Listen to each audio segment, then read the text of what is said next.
Para continuar con este módulo de obstetricia, vamos a presentar a la doctora Sandra Acevedo Gallegos. Ella tiene la especialidad de ginecología y obstetricia en UMAE 23, avalada por la Universidad Autónoma de Nuevo León, generación 12. Su especialidad en medicina materno-fetal en el Instituto Nacional de Perinatología por la Universidad Nacional Autónoma de México. Certificada por el Consejo Mexicano de Ginecología y Obstetricia, diplomado en genética perinatal, maestría en ciencias médicas, maestría en educación, doctorado en gestión e investigación educativa, jefa del Departamento de Medicina Materno-Fetal del Instituto Nacional de Perinatología Isidro Espinosa de los Reyes, profesora titular de la especialidad de Medicina Materno-Fetal, Instituto Nacional de Perinatología, avalado por la Universidad Nacional Autónoma de México. Ella nos va a presentar el tema repercusión materno-fetal del SARS-CoV-2. Adelante, doctora Sandra.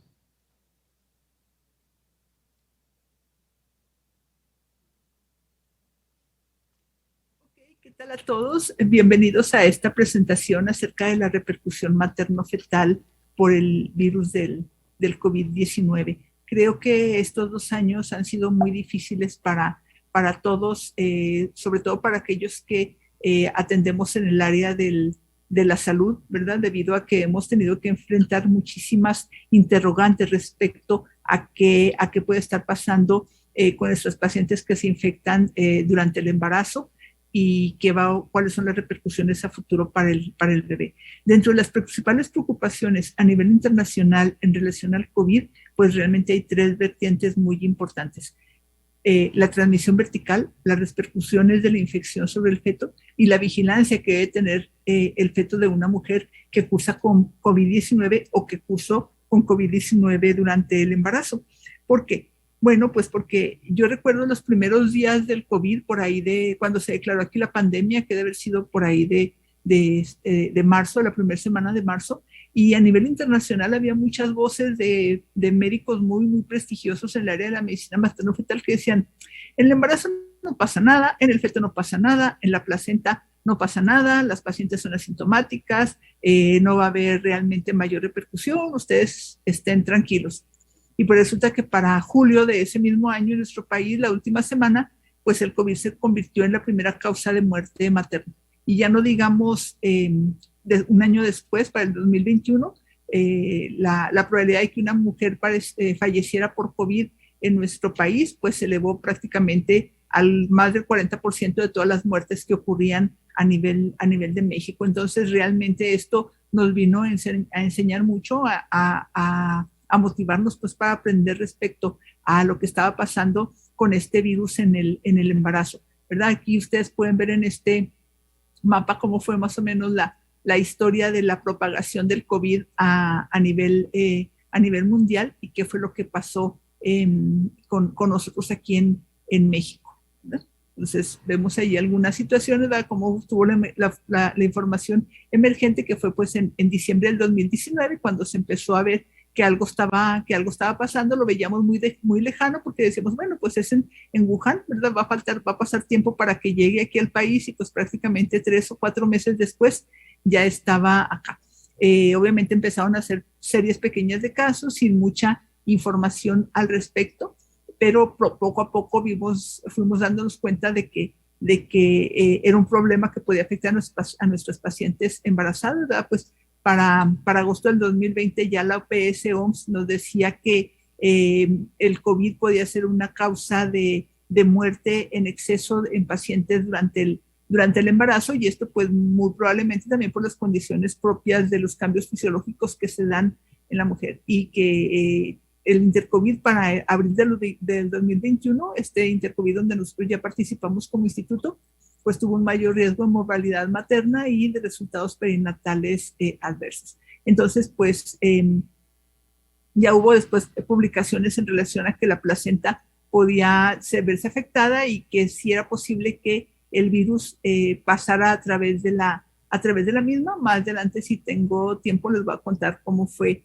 esa situación y cómo se dio aquí la situación en el instituto en relación a esta este tipo de situaciones. Para nosotros, en diciembre del 2020 ya se había aprobado la vacunación a pacientes embarazadas y nosotros aquí en México pues se aprobó hasta mayo del 2021, el 11 de mayo del 2021, ya tenemos más de un año, empezó la vacunación en pacientes embarazadas y después pues últimamente el refuerzo, ¿verdad? Este es un mapa en tiempo real, ¿verdad? Donde nos dice más o menos cuántas muertes siguen ocurriendo.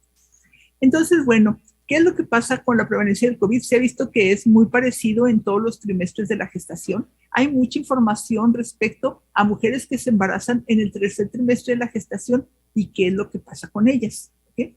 Porque obviamente son eventos agudos de bebés que van a nacer una semana, 2 semanas, 3 semanas después. Debemos recordar que en el mundo los primeros bebés nacidos de pacientes infectadas con COVID, pues prácticamente son bebés que están cumpliendo 2 años este año, ¿no? O sea, porque nacieron en diciembre o enero o febrero de hace 2 años, ¿verdad? Y entonces, pues es poca la información todavía que se tiene al respecto, no perdiendo de vista que el virus de COVID es un virus neurotrópico y que definitivamente el seguimiento del neurodesarrollo de estos bebés debería de convertirse en una prioridad. Y sobre todo aquellos bebés que no nacieron pronto después de la infección viral. O sea, hay bebés que las mamás se infectaron en el segundo trimestre, cuyas mamás sobrevivieron y el bebé sobrevivió y llegó al final. Y hay pacientes que se infectaron en el primer trimestre y cuyo bebé sobrevivió durante el primer o segundo trimestre también la mamá y que nació obviamente de término o de pretérmino, como son algunas de las complicaciones, y pues que el seguimiento neurológico de esos bebés, ahorita nosotros no podemos decir nada al respecto realmente. O sea, no sabemos si va a ocurrir con algunas otras infecciones virales, ¿verdad? Que desarrollan diabetes o desarrollan sordera después de los 8 o 10 años o desarrollan otro tipo de complicaciones como autismo, trastornos de déficit de atención, inmadurez cerebral global. O sea, no sabemos realmente hasta el momento qué es lo que va a pasar con esos bebés a futuro. Aquí en este metaanálisis que se publicó en el 2020, ven ustedes que dentro de las principales complicaciones que se presentaban, de las más frecuentes, fue el parto pretérmino, ¿verdad? Sobre todo en aquellos de menos de 37 semanas, incrementó la prevalencia de aborto, incrementó la prevalencia de cesárea. Muchas de las cesáreas fueron indicadas porque pues no se quería tener a la paciente muchas horas en trabajo de parto por el riesgo de contaminación o de infección del personal de salud, pero también fueron pacientes que ingresaron en muchos casos a la terapia intensiva porque eran pacientes sintomáticas. La muerte materna, pues 2.7%, que tampoco es menor. La situación del resultado perinatal que tuvo que ver con baja reserva fetal, que fue más o menos 1 de cada 4 bebés de mujeres que se infectaban estaban naciendo por baja reserva. La prevalencia de asfixia fetal, que si bien no es mucha, pues estaba en 1.4, y una situación muy importante que fue los ingresos a UCIN de estos bebés, que fueron aproximadamente del 10 al 12%, y la muerte perinatal, donde ya estamos viendo actualmente publicaciones donde se ve que a nivel nacional en algunos países la muerte fetal se incrementó. No sabemos si sea de una causa directa o indirecta. Directamente relacionada con comorbilidades maternas, más los eventos o los efectos de la infección, o bien por causas indirectas, porque los pacientes no acudían a control prenatal, no acudían al servicio de urgencias, etcétera, por miedo a que se fueran a infectar, y entonces pues ocurrían eventos adversos como la muerte del bebé. Entonces, como les decía, de principio hubo muchísima incertidumbre, sobre todo en relación a la prevalencia de defectos en relación al virus. Aparentemente hasta el momento no se han reportado efectos directos del virus, pero sí situaciones como restricción del crecimiento intrauterino, parto pretérmino, pérdida del embarazo, muerte neonatal temprana o muerte perinatal, que tiene que ver con el óbito. Y bueno, pues hasta principios del 2000, a fines del 2020, principios del 2021, pues no había tanta información al respecto. Nosotros, quisiera aclarar que nosotros no somos un hospital COVID, nunca tuvimos reconversión a hospital COVID aquí en el Instituto Nacional de Perinatología, y realmente nosotros fuimos la única institución pública, creo yo, que desde al mes o 2 meses que se había declarado la pandemia, empezamos a hacer tamizaje prácticamente universal de todas las pacientes que llegaban a urgencias y de todos los pacientes que llegaban a primer trimestre. Es por eso que hay actualmente varias publicaciones en relación a resultados perinatales, etcétera, en nuestras pacientes, porque paciente que llegaba al filtro y tenía síntomas era paciente que se iba a un hospital COVID. nosotros solamente nos quedábamos con pacientes asintomáticas. Y de estas pacientes asintomáticas que llegaban en primero, segundo o tercer trimestre o al término, vean ustedes la prevalencia que tuvimos de infección. Prácticamente en ocasiones llegamos hasta el 30% de prevalencia de los pacientes que estaban llegando, y no era prueba rápida, era PCR. ¿Okay? Y esa PCR pues era prácticamente positiva en 1 de cada 4 pacientes que llegaban al INPEF.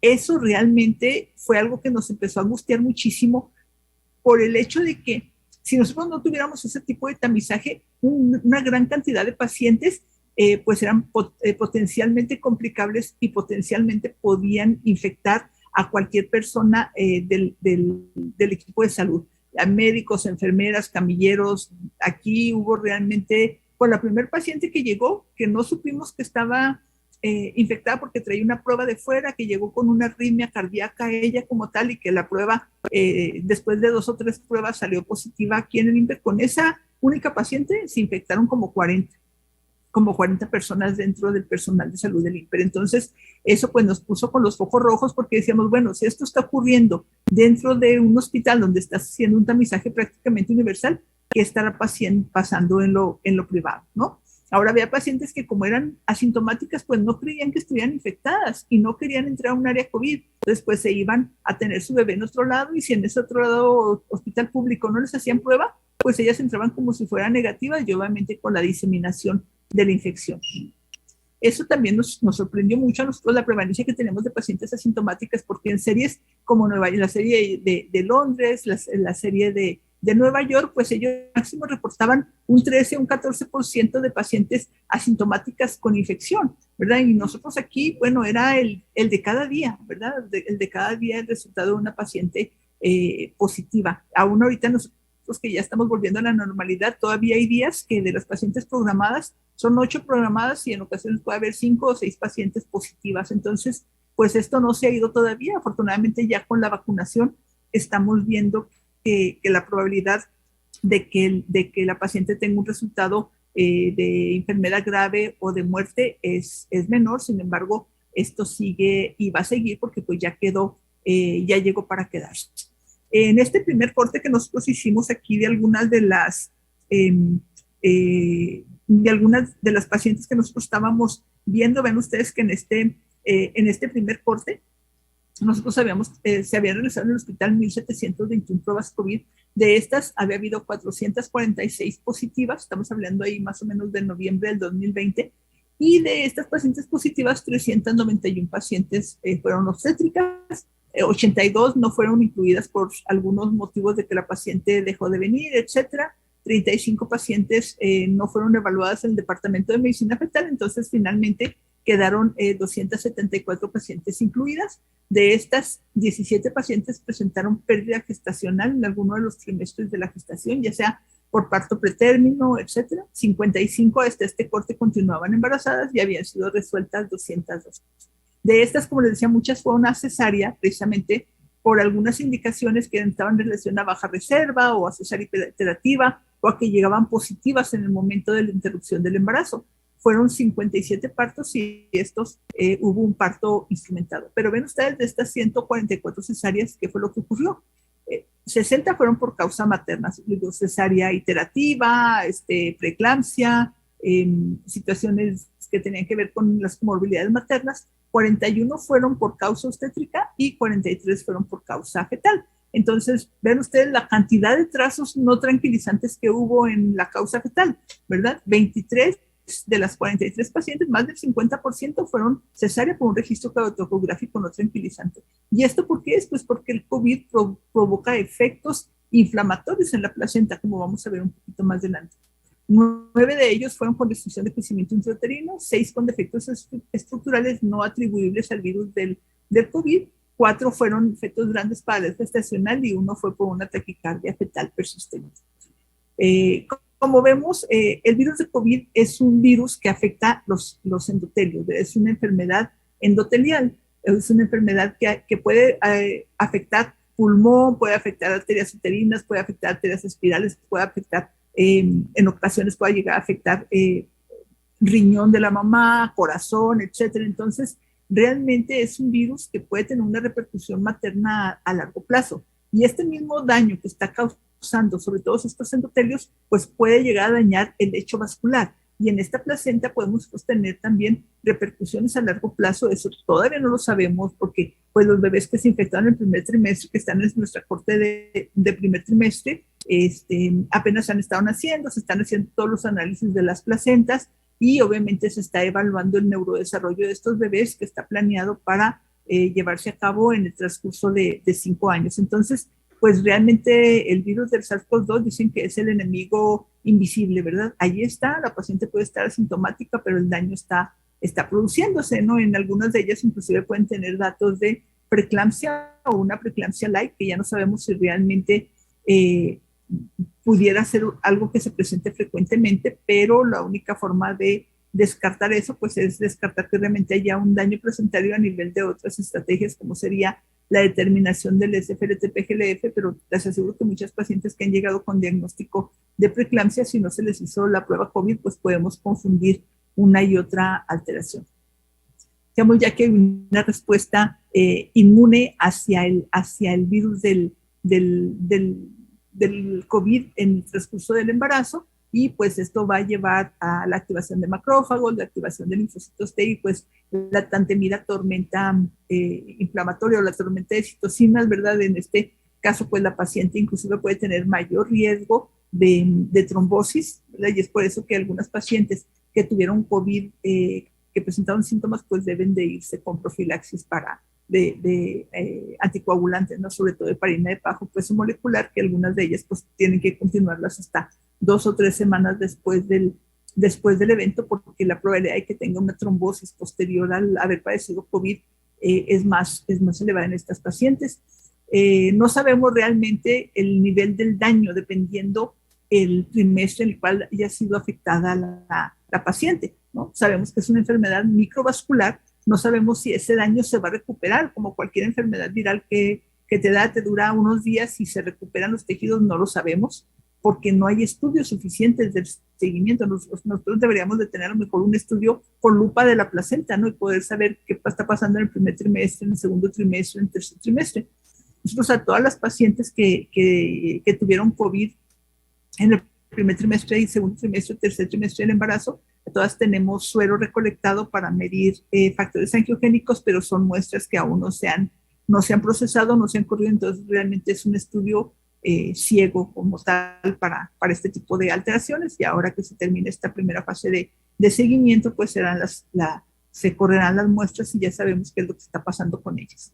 Entonces diríamos que entonces dependiendo del trimestre de la afectación, nosotros pensaríamos que la afectación va a ser diferente, ¿no? Y que dependiendo si ese bebé sobrevivió o no sobrevivió a la infección, las manifestaciones que puede llegar a tener van a ser diferentes. Pero sabemos que tenemos efectos ya en algunos de ellos potenciales y algunos de ellos ya demostrados en relación a la presentación de restricción de crecimiento intrauterino y preeclampsia, de la prevalencia de parto pretérmino, de los abortos, de las muertes fetales y de las intervenciones por baja reserva fetal. Ya decíamos, ¿verdad?, que la paciente se puede sentir perfectamente bien, ¿verdad?, tener síntomas leves o nada.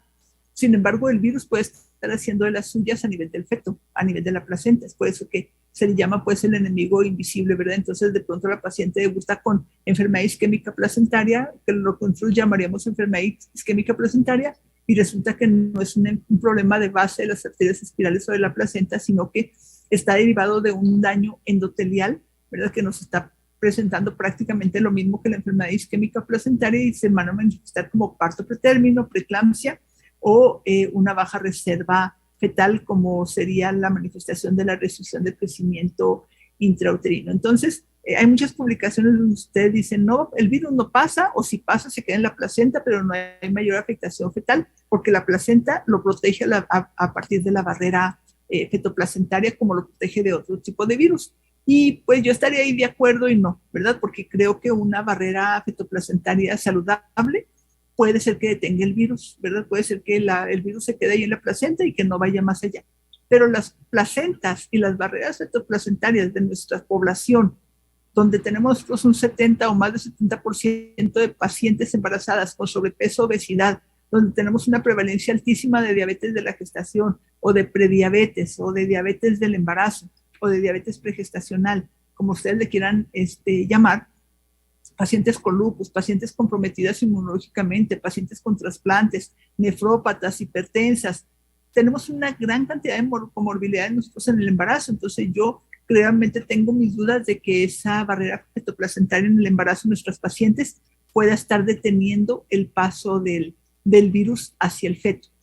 ¿Okay? Entonces es algo que nosotros tenemos que tener en cuenta. Ya se ha demostrado en muchos casos que el virus logra pasar la placenta y también ya hay casos de infección fetal demostrada. Entonces, pues el SARS-CoV-2 va a utilizar la enzima convertidora de angiotensina 2 como un receptor y esto causa hipoxemia, ¿verdad? Va a causar una insuficiencia severa en las mujeres embarazadas y va a haber efectos de la hipoxia o de la disminución del aporte de oxígeno placentario que nos van a llevar a tener complicaciones perinatales severas. Esta infección puede ser disruptora, ya se evita de la membrana de intercambio, de la tolerancia inmunológica materno-fetal y causar daño inmunológico a los embriones. Ya decíamos, podemos tener diferentes tipos de complicaciones durante el embarazo y tener un resultado perinatal adverso.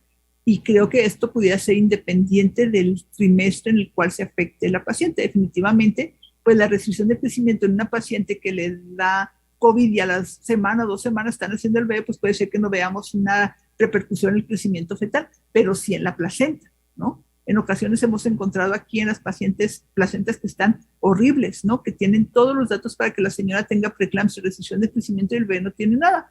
Pues simplemente porque no le dimos oportunidad al virus, porque el virus llegó, afectó y el bebé nació a los pocos días, a las pocas semanas. Pero sí son bebés que pueden dar datos en el registro cardiográfico intraparto de alteraciones a nivel de la frecuencia cardíaca fetal por ese proceso inflamatorio que queda en la placenta y que no tenemos forma de saber cuánto tiempo va a durar, ¿no?